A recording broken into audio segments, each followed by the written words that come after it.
আমার একজন সৎ ভাই আছে, নাম রাহুল। ও ছোটবেলা থেকেই খুব চঞ্চল, দুষ্টু আর প্রাণবন্ত ছিল। তবে ইদানিং ওর ব্যবহার অনেকটাই বদলে গেছে। ও যেন আগের চেয়ে অনেক বেশি শান্ত, ভদ্র আর খেয়ালি হয়ে উঠেছে। প্রথমে ভেবেছিলাম হয়তো বড় হওয়ার সাথে সাথেই ওর মানসিকতা একটু পরিণত হয়েছে, কিন্তু কিছু কিছু কথাবার্তা শুনে আমার মনে প্রশ্ন জাগে, কেন সে হঠাৎ করে এত চিন্তাভাবনাপূর্ণ আর গম্ভীর হয়ে গেল। একদিন রাহুল আমাকে বলে, দিদি, মা বাবা তো দুদিন পর কাজে চলে যাবে, তখন বাড়িতে আমরা দুজনই থাকব, তোমার কি একা ভয় লাগবে না? আমি হেসে বললাম, ভয়ের কি আছে, ছোটবেলা থেকেই তো আমরা এই বাড়িতে বড় হয়েছি। রাহুল কিছুক্ষণ চুপ করে থেকে আবার বলে, দিদি, আমি তোমার সাথে একটা গুরুত্বপূর্ণ কথা শেয়ার করতে চাই। অনেক দিন ধরে ভাবছি, কিন্তু সাহস পাচ্ছি না। আমি বললাম, বল রাহুল, তুই তো আমার ভাই, সব বলতে পারিস। রাহুল তখন বলল, ঠিক সময় হলে বলবো, মা বাবা বাইরে গেলে। কিন্তু রাহুল যা বলল তা আমার কল্পনার বাহিরে ছিল। বন্ধুরা, মূল পর্বে যাওয়ার আগে তোমাদের কাছে ছোট্ট একটা রিকোয়েস্ট, তোমরা যারা এখনও আমার চ্যানেলটিকে সাবস্ক্রাইব করনি তারা অবশ্যই আমার চ্যানেলটিকে সাবস্ক্রাইব করে পাশে থেকো। আমার মা বাবা তখন বাড়িতে ছিলেন না। বাবা মা দুজনেই একটি কোম্পানিতে চাকরি করেন, তাই অনেক সময় কাজে বাইরে থাকতে হয়। আমি আর আমার বড় দিদি সেদিন বাড়িতে ছিলাম। সন্ধ্যের পর হঠাৎ ঘরটা কেমন যেন অদ্ভুত লাগছিল। চারপাশটা অনেক নীরব লাগছিল, আর আমি একটু ভয় পেয়ে গিয়েছিলাম। তখন দিদি আমার দিকে তাকিয়ে বলল, তুই ভয় পেয়েছিস নাকি, কিছু দেখেছিস? আমি বললাম, না দিদি, কিছু দেখিনি, কিন্তু মা বাবা না থাকায় আজ বাড়িটা খুব নির্জন মনে হচ্ছে। তখন দিদি বলল, চিন্তা করিস না, চাইলে আজ রাতে আমার ঘরে এসে ঘুমোতে পারিস। আমি দিদির কথা শুনে তার ঘরে গিয়ে এবার মূল গল্পটি শুরু করি। পুজোর ছুটি পড়তেই বাড়িতে উৎসবের আমেজ শুরু হয়ে গিয়েছিল। মা বাবা গ্রামে চলে গিয়েছিলেন দাদুর চিকিৎসার জন্য, আর আমাকেই পুরো বাড়ির দায়িত্ব দিয়ে রেখেছিলেন। আমি, শর্মিলা, সদ্য ইন্টার পাশ করে অনার্সে ভর্তি হওয়ার প্রস্তুতি নিচ্ছি, আর আমার ছোট ভাই রাহুল, যে এখন ক্লাস 10-এ পড়ে, সেও বাড়িতেই ছিল ছুটির কারণে। সকাল থেকে ঘরবাড়ি পরিষ্কার করা, কাপড় কাচা, রান্না করা, বাজার করা, সবকিছু আমাকে একাই সামলাতে হচ্ছিল। কাজ শেষে দুপুরের দিকে বিছানায় একটু শুয়ে পড়লাম। প্রচণ্ড ক্লান্ত লাগছিল, শরীর দুর্বল হয়ে গিয়েছিল যেন। হঠাৎ আমার মাথায় একটা তীব্র ব্যথা শুরু হলো। তখন রাহুল আমার ঘরে ঢুকল। ও বলল, দিদি, তোমার শরীর কি খারাপ লাগছে? আমি একটা দীর্ঘ নিঃশ্বাস ছেড়ে বললাম, হ্যাঁ ভাই, আজ সারাদিন বাড়িতে অনেক কাজ করেছি। মা তো সব দায়িত্ব দিয়ে চলে গেছে, তাছাড়া কাজের লোকও ছুটিতে। বুঝতেই পারছো, আমার পক্ষে সব সামলানো কঠিন হয়ে গেছে। রাহুল চুপচাপ আমার পাশে দাঁড়িয়ে রইল কিছুক্ষণ। তারপর হঠাৎ উঠে বলল, তুমি বসো দিদি, আমি ফ্রিজ থেকে ঠান্ডা পানি এনে দিচ্ছি, আর বাজার থেকে লেবু এনেছিল মা, আমি তোমার জন্য এক গ্লাস শরবত করে আনি, একটু খেলে নিশ্চয়ই ভালো লাগবে। আমি ওর কথা একটু হেসে বললাম, শুধু তুই আছিস বলেই হয়তো আমি এতগুলো বাড়ির কাজ সামলাতে পারছি। তুই থাকলে আমার ভয় লাগে না। রাহুল কোনো উত্তর না দিয়ে দ্রুত নিচে নেমে গেল। কিছুক্ষণ পর সে এক গ্লাস ঠান্ডা লেবুর শরবত হাতে নিয়ে ঘরে ঢুকল। আমার পাশে এসে বলল, দিদি, এই নাও শরবত, আমি তোমার জন্য বানিয়েছি, আর রাতে আমি রান্নাতেও সাহায্য করব, যাতে তোমার কষ্ট কিছুটা কমে। আমি একটু আবেগপ্রবণ হয়ে গেলাম। ও যখন ছোট ছিল খুবই দুষ্টুমি করত, আর আজ সে এমন বড় হয়ে গেছে, দায়িত্ব নিতে শিখেছে।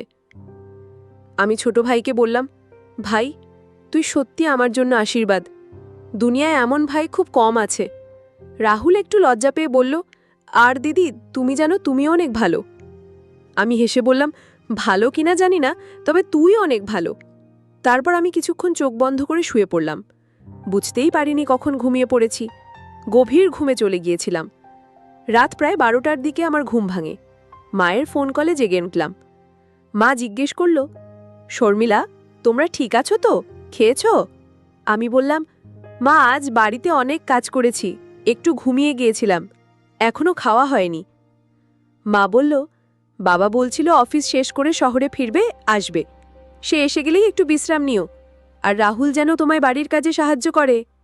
ফোন কেটে আমি উঠে বাইরে এলাম। দেখি খাবার টেবিলে বাবা বসে আছেন। আমি অবাক হয়ে গেলাম। জিজ্ঞেস করলাম, বাবা, তুমি এত রাতে আসলে? বাবা বললেন, হ্যাঁ রে মা, কাল একটা গুরুত্বপূর্ণ মিটিং আছে, তাই ফিরে এলাম। শুনলাম তুই একা বাড়ির সব কাজ সামলাচ্ছিস, তাই ভাবলাম তোকে একটু সাহস দিই। আমি চেয়ার টেনে বসে পড়লাম। শরীরটা এখনো কেমন ভারী লাগছিল। তখন দেখি রাহুল আমার প্লেটে খাবার তুলে দিচ্ছে, বলল, দিদি, তোমার মুখ কেমন ফ্যাকাশে হয়ে গেছে দেখো, তুমি একা সব বাড়ির কাজ করছো, এটা তো ঠিক না। বাবা মুচকি হেসে বললেন, দেখি তো আমার ছেলে এখন কতটা দায়িত্বশীল হয়েছে।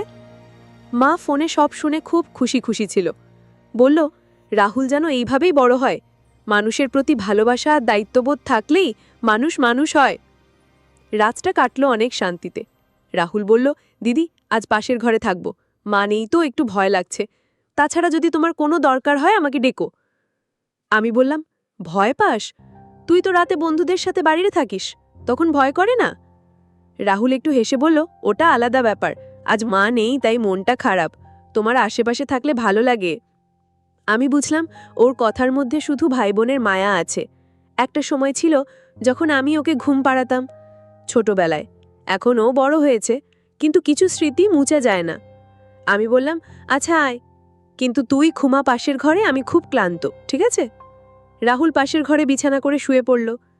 আমি চোখ বন্ধ করে ভাবছিলাম, একটা সময় ছিল যখন আমরা সবাই একসাথে থাকতাম, মা বাবা, আমরা ভাই বোন। এখন সময় বদলেছে, সবাই ব্যস্ত, কিন্তু কিছু সম্পর্ক কখনো বদলায় না। রাহুল ধীরে ধীরে ঘুমিয়ে পড়ল। আমি জানি না আমি কখন ঘুমিয়ে পড়েছিলাম, তবে সকালে যখন চোখ খুললাম দেখি রাহুল বিছানা গুছিয়ে নিচ্ছে। সে বলল, দিদি, তোমার ঘুম ভাঙানো চাবলো বলে গেটে ফোন করে দিয়েছি। দরকার হয়নি, আমি যা বানিয়ে দিচ্ছি, তুই মুখ ধুয়ে এসো। আমি মুগ্ধ হয়ে ওর দিকে তাকালাম। মনে হলো এই ছোট ভাইটাই একদিন হয়তো সত্যিকারের একজন দায়িত্বশীল মানুষ হয়ে উঠবে। আমার মা ও বাবা দুজনেই একই কোম্পানিতে চাকরি করতেন। সংসারের খরচ, আমাদের পড়াশোনার ব্যয় সবকিছু মিলে শুধু বাবার আয় যথেষ্ট ছিল না, তাই মা চাকরিতে যোগ দেন। আমি আর আমার ভাই রাহুল কলেজে পড়ি, তবে এখন পূজার ছুটির জন্য আমাদের কলেজ বন্ধ আর আমরা বাড়িতে আছি। ছুটি শুরু হওয়ার পর লক্ষ্য করছিলাম রাহুল আগের চেয়ে অনেক বেশি খেয়াল নিচ্ছে আমার। বাড়ির কাজে সাহায্য করছে, বারবার জিজ্ঞেস করছে আমি ক্লান্ত কিনা। বলছে, তুমি বাড়িতে অনেক কাজ করো, একটু বিশ্রাম নাও, আমি আছি তো। ভালো লাগছিল, কিন্তু কোথাও যেন একটা অস্বস্তি মনে হচ্ছিল আমার মনের ভেতরে। গভীর রাতে হঠাৎ ঘুম ভেঙে দেখি দরজা একটু খোলা, সম্ভবত ভুলে লক করা হয়নি। বাইরে গিয়ে দরজা বন্ধ করলাম, তখন দেখি রাহুলও জেগে আছে। সে বলল, তুমি ঠিক আছো তো?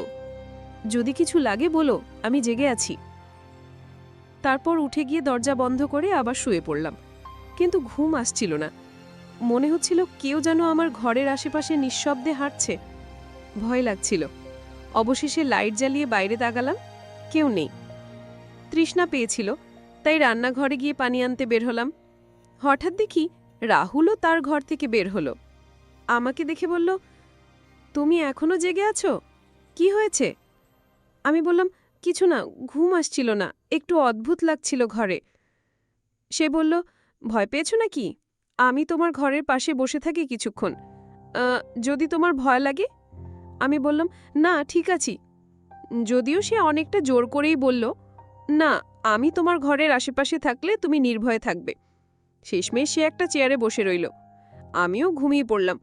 সকালে উঠে দেখি সে মেঝেতে একটা বই পড়ছে। বলল, তুমি অনেক গভীর ঘুমেছিলে আজ, স্বপ্ন দেখেছ? আমি হাসলাম, না, তবে ঘুমটা অন্য দিনের চেয়ে একটু বেশি গভীরই ছিল। মাথায় একটা কুয়াশার ছায়া ছিল, ঠিক ঠাহর করতে পারছিলাম না। সেদিন সারাদিনই আমার মনটা অস্থির ছিল। বারবার মনে হচ্ছিল কিছু একটা ঠিক হচ্ছে না। বাবা মা বাড়িতে না থাকায় কেমন যেন বাড়িটা ফাঁকা লাগছে।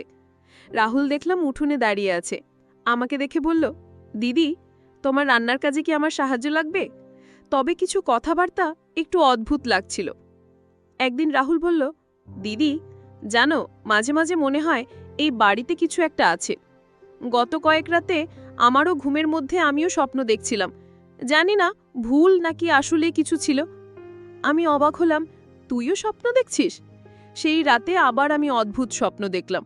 মনে হচ্ছিল কেউ আমার ঘরের আশেপাশে হাঁটছে, কিন্তু আমি কোনো ভয় পেলাম না। এটা ছিল ঘুমের মধ্যে স্বপ্ন দেখা। আমি আতঙ্কিত হয়ে উঠলাম। পরদিন সকালে মা ফিরে এলো অফিস থেকে। আমি তাকে কথায় কথায় জিজ্ঞেস করলাম, মা, এই বাড়িতে কি পুরনো কোনো স্মৃতি আছে যা ভয় পাওয়ার মতো? মা একটু চুপ করে থেকে বললেন, এই বাড়িতে কোনো কিছু নেই, তুমি ভয় পেও না মা, তবে তুমি এসব ভেবে ভয় পেও না, বিশ্বাস করো না। মনে হয় ছুটির সময় বলে তোমার মন বেশি ভাবছে। আমার সন্দেহ বাড়ল। দুপুরে মা বাবা ঘুমিয়ে গেলে আমি আর রাহুল বসেছিলাম। হঠাৎ সে বলল, তুই চাইলে রাতে আমি তোর ঘরের বাইরের বারান্দায় বসে থাকব। তোর সমস্যা হলে আমাকে ডাকিস, আমি ঘুমাবো না, আমি ঘরের বারান্দায় বসে থাকব। আমি ভাবলাম বিষয়টা হয়তো শুধুই অতিরিক্ত চিন্তা, তবে কিছু একটা ঠিকই ঘটছে, যার ব্যাখ্যা নেই। রাতে ঘুমানোর আগে দরজা ভালোভাবে লক করে দিলাম, জানালাও বন্ধ। এবার লাইটটা জ্বালিয়ে রাখলাম। ঘুম এলো দেরিতে। মাঝরাতে হঠাৎ দরজায় ধাক্কার শব্দ শুনলাম। আমি উঠে গিয়ে বাইরে তাকালাম, কেউ ছিল না। তবে বারান্দার দিকে দেখতে পেলাম আমার ছোট ভাইয়ের মতো কে যেন দাঁড়িয়ে আছে। আমি ঠিক বুঝতে পারিনি। আমি তখন মাকে জোরে ডাক দিলাম। আমার ডাক শুনে সবাই উঠে এলো। বাবা এসে বলল, তুমি ভয় পেয়েছ? দরজাটা তো বন্ধই ছিল। রাহুলও বলল, আমি বাইরে কিছুই দেখিনি। তবে আমি নিশ্চিত আমি কাউকে বারান্দায় দাঁড়িয়ে থাকতে দেখেছি। আমরা হতবাক হয়ে গেলাম। তারপর কয়েকদিন আর কিছু হয়নি। তবে আমি বুঝে গেলাম আমার ভয় শুধু ভাই বা কাউকে নিয়ে নয়, বাড়িতেই হয়তো কিছু অদ্ভুত রহস্য লুকিয়ে আছে।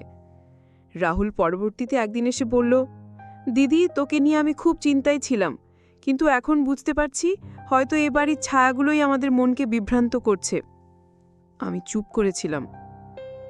আমরা ঠিক করলাম মা বাবার সঙ্গে কথা বলে এই ছুটি শেষে গ্রামের বাড়িতে একটু ঘুরতে যাব। গ্রামের বাড়িতে গেলে হয়তো মনটাও শান্ত হবে।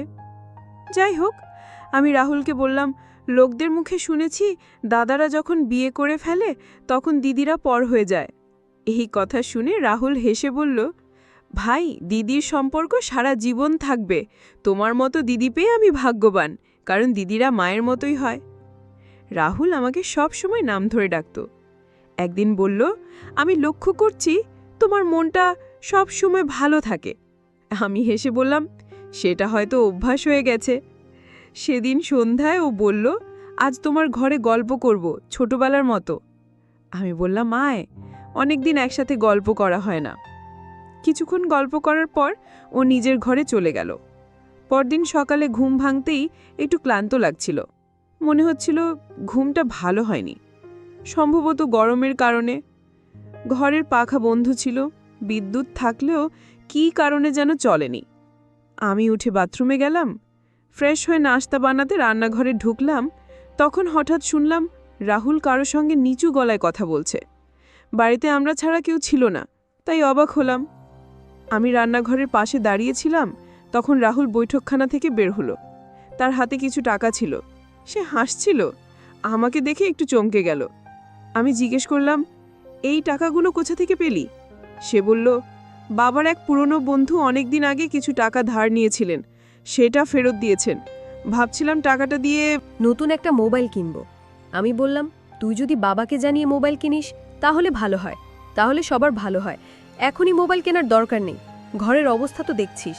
সে লজ্জা পেয়ে মাথা নিচু করে রইল। পরে রাতে শুনলাম সে টাকাগুলো বাবাকে দিয়ে দিয়েছে। পরদিন দুপুরে আমি রান্নাঘরে কাজ করছিলাম। হঠাৎ দেখি রাহুল তার কয়েকজন বন্ধুকে নিয়ে ঘরে ঢুকল। আমি অবাক হলাম। কারুর সঙ্গে কিছু না বলে হঠাৎ বন্ধুদের নিয়ে আসা একদমই ঠিক হয়নি। আমি অন্য ঘরে চলে গেলাম। পরে ওকে বললাম, তোর বাড়িতে আমি একজন বোন হিসেবে থাকি, আমাদের মা বাবা বাড়িতে নেই, এমন সময়ে বন্ধুদের আনবি, তাহলে আমাকে একটু বলেই আনিস। আগে থেকে বলে রাখতি, তাহলে হয়তো ভালো মন্দ কিছু রান্না করে খাওয়াতাম। সে বলল, আচ্ছা, পরের বার আগে বলবো, আজ ওরা হঠাৎ চলে এলো, তুমি চাইলে আমি ওদের একটু পরে নিয়ে বেরিয়ে যাব। আমি বললাম, না, বসুক, আমি চা নাস্তা করে দিচ্ছি, কিন্তু আগে থেকে জানালে আরও ভালো হতো। আমি রান্নাঘরে নাস্তা তৈরি করলাম এবং খাবার টেবিলে সাজিয়ে দিলাম। ওর বন্ধুরা ভদ্রভাবে ধন্যবাদ দিল, কিন্তু তাদের বয়স রাহুলের চেয়ে একটু বেশি মনে হলো। তবুও আমি শালীনতা বজায় রেখে অতিথির মতো আচরণ করলাম। আমি আমার ভরে চুপচাপ বসে রইলাম যতক্ষণ না ওদের পদধ্বনি দূরে মিলিয়ে গেল। এরপর রাহুলকে গম্ভীর গলায় বললাম, তোমার বন্ধুরা যেন আর এই বাড়িতে না আসে। সে কিছুটা বিস্মিত হয়ে বলল, ওরা আর আসবে না, আর এই বিষয়টা মাকে না বলাই ভালো হবে। রাহুল মাঝে মাঝে খুব শান্ত স্বভাবের হয়, আবার হঠাৎ একটু রুক্ষ হয়ে যায়, যা দিন দিন আমাকে ভাবিয়ে তুলছিল। আমি কথা না বাড়িয়ে নিজের ঘরে চলে এলাম। রাতে ঘুমাতে যাওয়ার সময় হঠাৎ মনে হলো ঘরে বাহিরে কেউ হাঁটছে। ভেবে উঠলাম, এই বাড়িতে তো আমি আর রাহুল ছাড়া আর কেউ নেই। মা বাবা প্রায় বাইরে থাকেন। তখন মনে হলো কে হতে পারে। আমি মনে করলাম এগুলো মনের ভুল ধারণা। ঘরে একা থাকলে অনেক কল্পনাই আসে। ঘুমের মধ্যে অনেকবার উঠে বসেছিলাম, কিন্তু ক্লান্ত শরীর আবার ঘুমিয়ে পড়ছিল। সকালে যখন ঘুম ভাঙল, মাথা ভারী লাগছিল আর চোখ ঘুরছিল। ঘরের এক কোণে একটা ছোট প্যাকেট পড়ে থাকতে দেখলাম, যেটা আগে ছিল না। একটু অস্বস্তি বোধ করলাম। কে এটা এখানে রেখে গেল? প্যাকেটটা সরিয়ে রাখলাম এবং মাথায় ঘুরছিল। হঠাৎ ওর ফিসফিস করা গলায় কিছু শব্দ শুনতে পেয়েছিলাম যেন, তবে নিশ্চিত হতে পারিনি। কিছুক্ষণ পর আবার দেখলাম প্যাকেটটা কোথাও নেই। এই রহস্যটা আমাকে গভীরভাবে ভাবিয়ে তুলল। পরের দিন শরীর ভালো লাগছিল না। মা অফিস থেকে ফিরে চিন্তিত হয়ে বললেন, কাল তোমায় নিয়ে ডাক্তারের কাছে যাব। পরের দিন মা আমাকে ডাক্তারের কাছে নিয়ে গেলেন। ডাক্তারের কাছে গিয়ে রিপোর্ট হাতে পেয়ে আমি কিছুটা বিস্মিত হয়ে গেলাম। ডাক্তার বললেন, তোমার শরীরে দুর্বলতা দেখা যাচ্ছে, কিন্তু সেটার কারণ হয়তো ঘুম ও মানসিক চাপে হচ্ছে। বিশ্রাম নাও, পর্যাপ্ত পানি খাও। আমি তখন বুঝতে পারলাম রাহুল আমার সৎ ভাই হলেও ওর কথাবার্তা অনেক সময় রহস্যময় হয়ে ওঠে। ধীরে ধীরে অনেক বিষয় পরিষ্কার হচ্ছে। বন্ধুরা, আজকের গল্প এখানেই শেষ করছি। সামনে আরও রহস্য অপেক্ষা করছে। ভালো থাকবেন।